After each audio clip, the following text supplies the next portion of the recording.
Hello everyone, Miss Carrie here. Today I'm going to share some of my favorite scrapbook tips with you and show you how simple it is to elevate those embellishments on your scrapbook pages.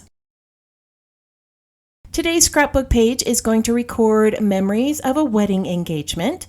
This will have a spring theme that can be altered to fit your specific photos. For the flowers, I'm using the Sunshine Blooms stamp and die set. This is a great collection of images for year-round projects. With these stamps, we're going to create some personalized layered embellishments for our page, and I'm going to share some stamping techniques with you. I'm also going to be using the charming pattern paper collection and the All That Glitters rub-ons. These both have some great colors for spring. As I create today's project, I'll bring in a few additional supplies. As always, I encourage you to use what you have in your collection, but if you would like a list of the items I'm using, one has been provided for you below, along with my links to each of the products used. Let's get started with the project. I'm starting with my background by cutting these charming pattern papers into 2-inch wide strips. I initially considered incorporating some yellow to match the sunflowers in the engagement photos, but decided to go with a monochromatic blue theme. Each time I create a scrapbook page, I want my photos to be the focal point of the design. This choice of papers ensures that the photos are the first thing you notice when you look at this layout. To frame my photos, I originally thought about using this yellow. This yellow matches the sunflowers, but I feel like that's the item that you focus on instead of the people in the photos. I'll try to bring in yellow to this layout in another way. Instead of yellow, I'm going to use this darker blue color. This keeps everything cohesive with the monochromatic theme. After these are cut out, I'm going to add dimension to the layout with 1mm foam tape. I like to use the smaller A2 size adhesive foam pieces for photos. They're much easier to store in my small craft space. I like to cut small squares of tape, place them on the back of the photos, and then adhere them onto the layout for a small amount of dimension. Placing them in the center of the photo also gives me some space to tuck some elements underneath. Now that we have a basic background for the scrapbook page, let's grab our stamping supplies and create embellishments. I enjoy creating personalized embellishments with stamps, and the Sunshine Bloom stamp set is going to allow me to create florals that match my photos perfectly.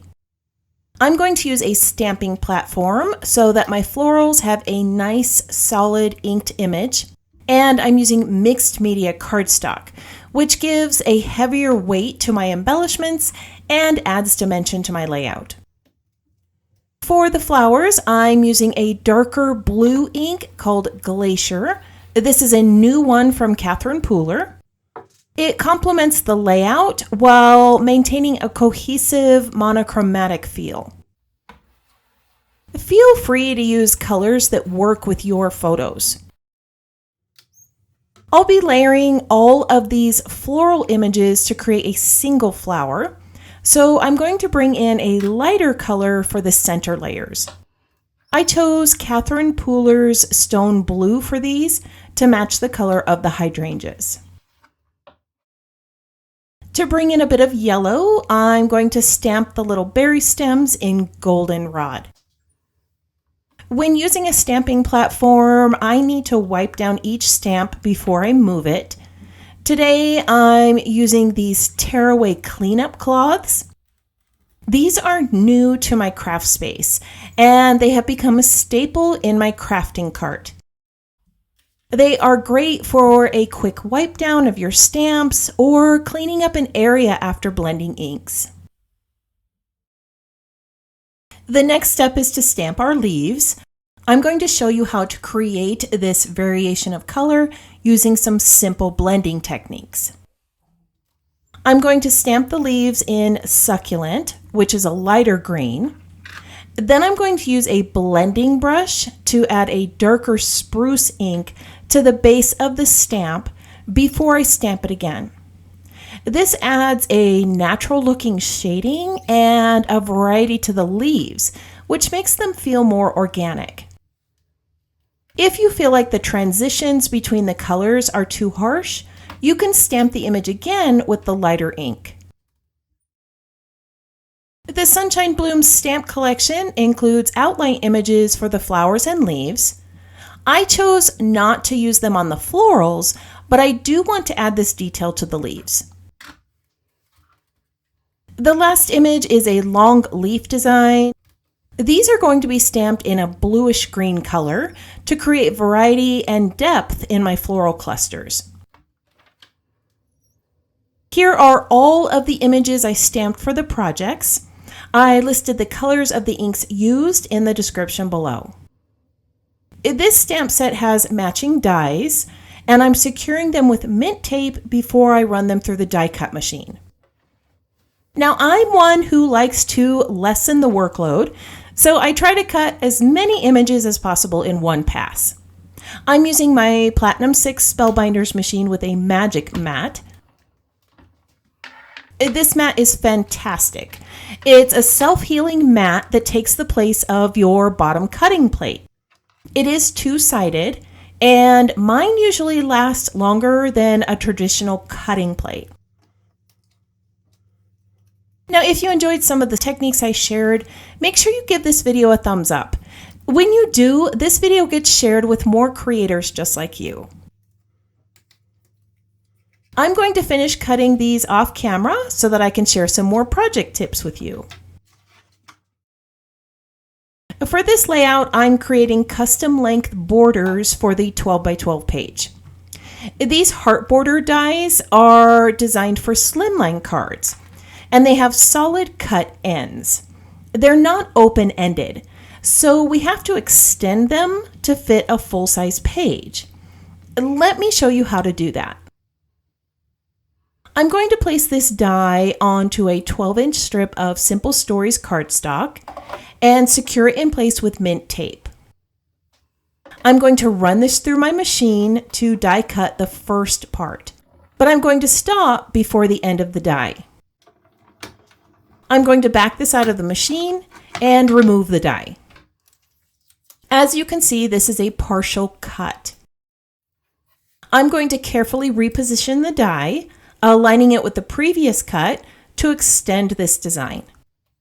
With mint tape, I'll secure it in place again. This time, I'm going to start at the other end to cut the second half. Once again, I'm going to stop before I get to the end of the metal die. I'm going to back this out, and you can see now we have a border for our full-size scrapbook page. I'm going to use this die set to create a second border from this larger open scallop. I'll follow the same steps to create the long border design. This method allows you to adapt smaller dies for larger projects. With my sewing machine, I added stitching to the pattern papers of the layout. I want to replicate that look on the border, but instead of thread stitching, I'm going to use a die. These are open-ended dies that create a debossed stitching design. On this border, I'm adding a stitched effect using the zigzag stitching border. With Artiste glue, I'm going to adhere the two borders together, then I'll adhere them to the base of the page. For larger pieces like this, I prefer to use a liquid adhesive. The slower dry time gives me an opportunity to reposition these if needed before the glue sets. I have trimmed down my layout to 11 1/4 so that I can add a cardstock frame. These borders are a little longer, so I'll just trim them down once they're in place. Off camera, I cut out a few more elements for my project. I have them sitting in a stack and sort tray for easy access. Before I adhere these in place, I want to add some gold spatter behind them. Now, I have to admit that I love the look of spatter patterns, but I have control issues. I always feel like I add too much or not enough, or I make a huge mess and they always end up where I don't want them. Instead of trying to figure out the whole spatter issue, I'm going to use gold rub-on transfers to create that spattered effect. These are super easy to apply. Now, in my SBC Fest class, I'm going to share more rub-on transfer tips and tricks with you. If you haven't signed up for SBC Fest, you can do so on the Scrapbook.com website. Now for the fun part. We're going to layer our floral embellishments. I like to create full flowers on my pages, but stamped images can be difficult to shape. To create dimension, I carefully cut between the petals so that I can curl them slightly. The larger base flower is going to remain uncut so that it shows under the curled petals of the second layer. To create more dimension, I use 1mm foam tape between the layers for a full floral effect. Now, if you're one who doesn't like this much dimension on your page, you can skip the base layer and skip the foam tape. It's still going to create a lovely floral embellishment that will pop on your pages. I'm going to place this flower in the upper right corner with some leaves that I stamped. Before I add the second flower, I need to add my journaling envelope. This was cut from vellum using a die. I used artiste glue to adhere this envelope together. I did need to cover up that adhesive a little bit, so I just brought in one of the rub-on images from the transfer sheet. After my envelope is secured in place, I'm going to create my second cluster below. Artiste glue has 2 glue tips.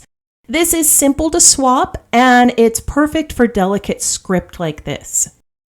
I like how this gold metallic sentiment ties in beautifully with the gold spatters. This little pop of yellow is the perfect addition to my clusters. It pairs beautifully with the blue, and it brings out the sunflower in the photo. On the tips of each of these, I added some pops of color to bring some more gold to this page. I'm going to finish adhering these in place, and then I'll share the completed page with you. Here is the finished scrapbook layout. I love how the monochromatic blue tones allow the engagement photos to shine, while the florals, gold accents, and stitching details add depth and texture. With the techniques I used on the layout, I also created a card. Don't you just love these florals? I'll be posting both of these projects in my Scrapbook.com gallery for you to view. I want to thank you for joining me today. Let me know in the comments if you enjoyed this tutorial, and don't forget to sign up for SBC Fest. I hope you have a wonderful week, and I can't wait to see what you create.